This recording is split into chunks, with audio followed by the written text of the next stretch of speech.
Before we get started, I'm going to take 5 seconds of your day to say we have streams on Twitch and YouTube. We have a Discord, link is in the description below, and please drop a like and subscribe. Thanks, guys. But I also want to bring up this other thing you got going on. You got so many. It's so easy to talk about things, like, honestly. This EFT League, this 8-week tourney that you have going on. I guess it's OneDeltaStreet's EFT League 8-week tournament, and it seems to be against many other, Sherpas, emissaries, and other streamers, like Gingerliness and Breezy as well. I noticed I got to catch Gingerliness popping through yesterday on customs. That was a good little fight you guys had. So can you give us your expectations for this tournament? What do you think it'll be like? Have you participated in anything like this? Give us your thoughts. I have not participated in anything like this. It's definitely the most, nervous I've been. Well, I wouldn't say nervous. It's the hardest competition I've gone against. I like to think there's, top 5 EU Punisher, people in this one. Breezy's in it, obviously. Gingerliness, who gets, 802,000 plus viewers every single stream, is, has 200 mil. Whenever I watch her, she's very smart and methodical about how she plays, which is, the opposite of how I play, Bams is in it, who is a Sherpa, literally certified by the game to know everything and how to play the game in a smart way. It's tough competition. Yeah, I see that. I just don't want to get last. That's my goal. I just want to prove that, I can hold my own. I'm not expecting, to win. I'd like to win, obviously, but I'm not going to be, crushed if I don't, I just want to prove that, I can hold my own. Because to be honest, when we first started playing, when Breezy and I first started playing, I got so many comments like, "Oh, you must be so happy Breezy carried you to that win," and stuff like that, and he 100% is a better Tarkov player than I am, but I just would like to think I can hold my own, and this is one of those ways to prove that, I guess. Absolutely. Since it's a solos thing, Yeah. Exactly. So it's definitely interesting. Each week is a new map. You get 2 hours. You can't use your secured container. You can't use your Kappa, your Gamma, anything. So it's hard. It costs a lot of money to do it because you don't have that secure container. So I'm having to buy the ETGCs, props, every single raid after every death. But it's very unique, so it's fun. It's a good time. Okay, I see now. So it's a new map every week. I was wondering why it was customs that you guys were doing. I see. That's crazy. So you've mostly done the duos in the past, right? So this would be one of the first solos for you, right? This is my second solo tournament I've done, yeah. Awesome. Out of yeah, and then we've done 6 duos, so I'm much more comfortable with the duos. I definitely hear that. I mean, no, we don't compete in tournaments, obviously. We just like to watch them and everything. But even just being out there in the field, playing Tarkov, playing with squads versus solos is 2 different beasts, and so it's really good. It obviously helps to get better at both, and what better way to do it than compete against the best in the game? So I see chat going off out here. Welcome everybody. Thank you so much for coming out, guys. And let's see. But that's gonna be really fun to watch. Very different style. I did want to ask too, because it was occurring to me, what is the plan if they wipe or something in the middle of this 8 weeks? That's a good question. I was thinking about that because that's 2 months, and everybody says, when do you think wipe's gonna be? And they're like, a month and a half, 2 months.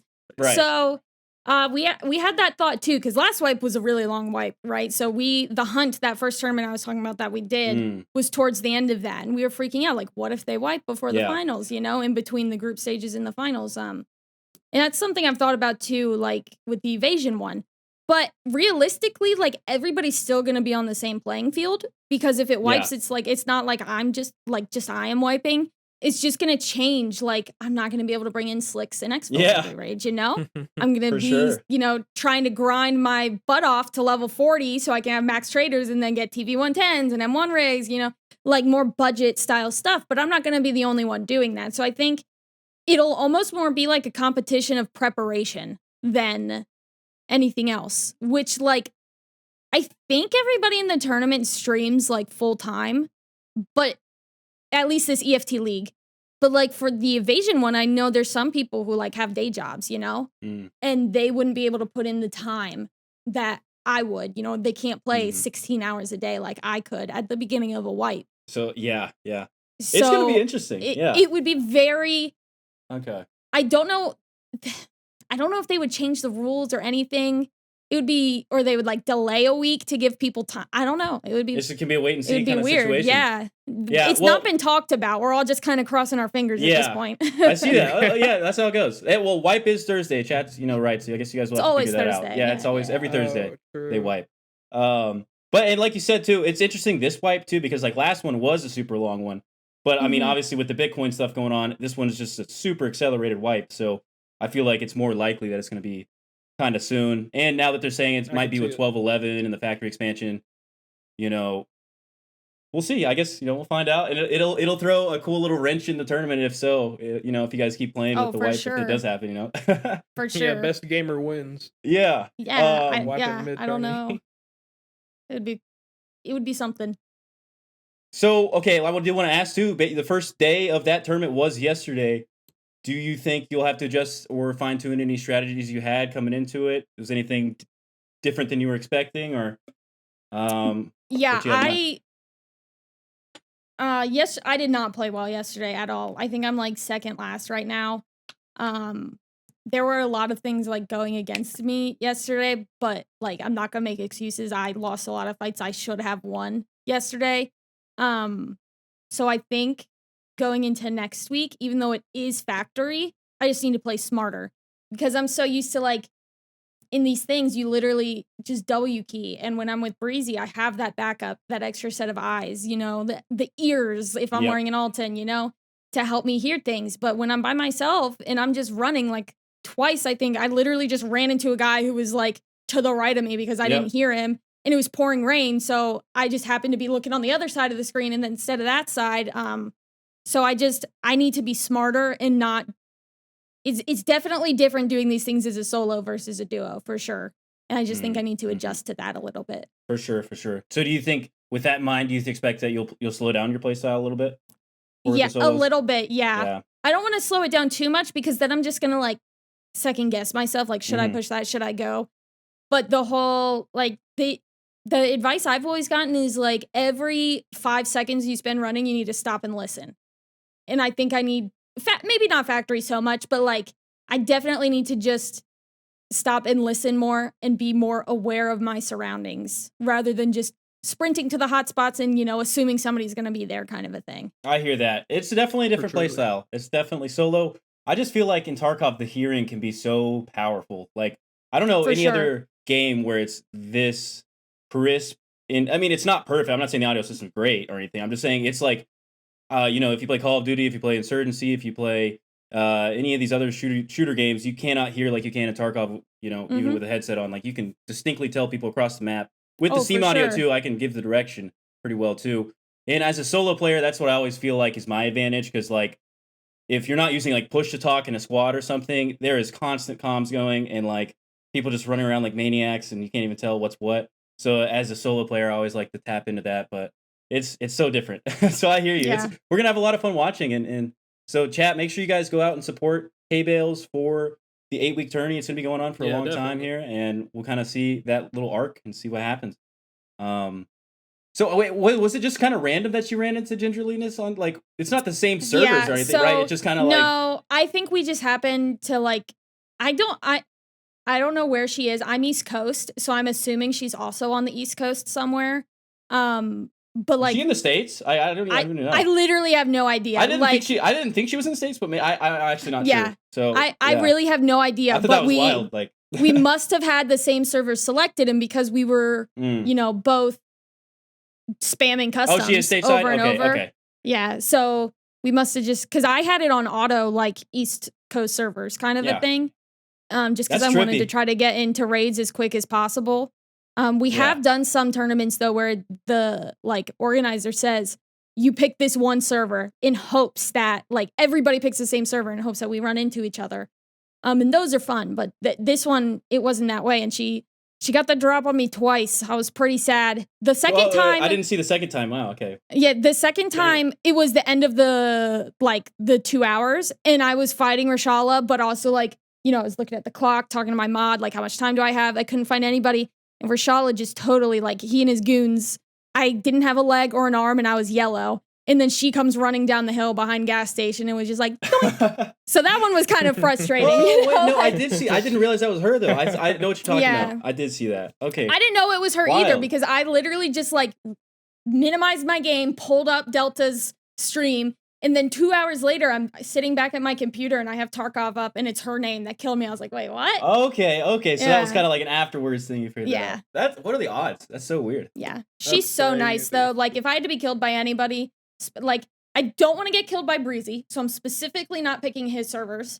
But she was so like, as soon as she recognized it was me, she was like, "Oh my god, it's Bailey! I gotta hide her stuff. Like she's so nice. That in the middle of a tournament, into anybody, you know, If I can run into anybody, I was happy it was her. Yeah, for sure. Hide your stuff in the middle of a tournament. Like who else would do that? Exactly. She's very nice. Crazy.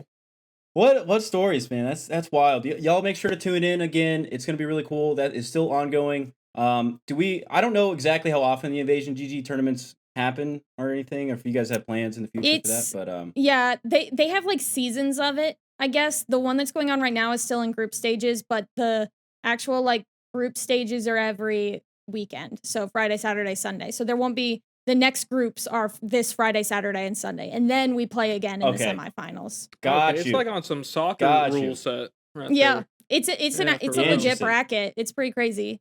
Gino, thank you so much for the follow. Welcome to the Calzax TV. Welcome. Hell yeah. Oh man, that's so cool. That is so cool. Well, I guess this segues into this next question though. Are there any other specific future or upcoming tournaments? I guess besides the bracketing that you're already going to do with Invasion, but that you might hope to compete in. And then do you have any plans for maybe qualifying in the next Punisher tourney? Anything like that? Out of curiosity, we got to ask. We got to get the hot topics. Yeah, it would depend on the map. Yeah. I got a lot of like flack for not even trying for this one, but the competition is so tough. I feel like it would, and I'm so competitive. I feel like it would just frustrate me more than it would be like fun for me, you know? It's just like I hear that. I watched the guys like who won, like Dill Heroes won 2 in a row. Yeah, that's crazy. We didn't have a proper opportunity to talk about that. Crazy, yeah. Insane. That dude is correct. The fact that I would have to be like on a server with fighting against him, like let me just watch. You know, this is like a sporting event. Let me just, pop some popcorn, get some fries, some chips and salsa or something, and like let me just watch it with my friends, I don't necessarily want to compete. We respect that. We respect that. And a hard place at the same time. Yeah. And it's like, if I don't do well, like, I don't know. I feel like first off, there's no judgment for anybody who, doesn't do, this is a Punisher tournament. Like, that is. Yeah. I think qualifying is impressive, to say the least. Oh, for sure. But then, like, I feel like it's like exposure-wise, it would definitely be fun, but exposure-wise, like you're not really going to benefit too much from it unless you're in the top 10. Maybe even top 5.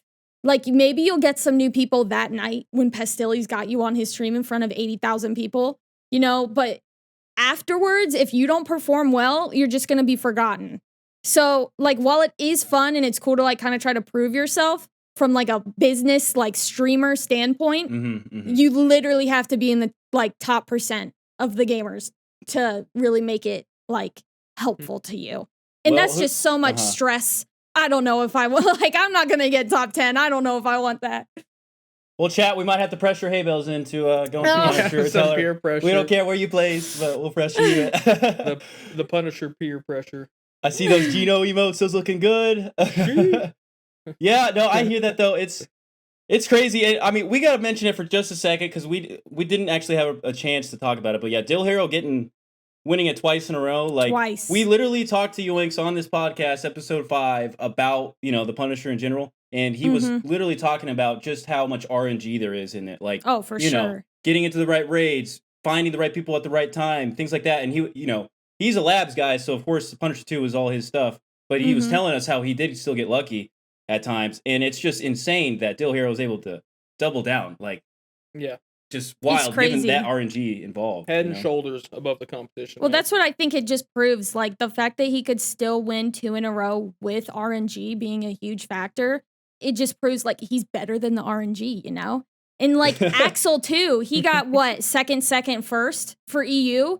Like the consistency just proves that you can deal with the RNG crap and still perform well. The desync, yeah, I saw so many desync deaths in that Plunged for 3 tournament and stuff. And for sure. It's just crazy. It doesn't even make sense to me. I was just mind blown that whole day when I saw that. Yeah. But so I guess we'll find out. We'll find out, chat. Maybe we get an appearance. Maybe not. We'll find out. But keep your eyes posted. We are definitely gonna be keeping our eyes on the evasion bracket that is coming up.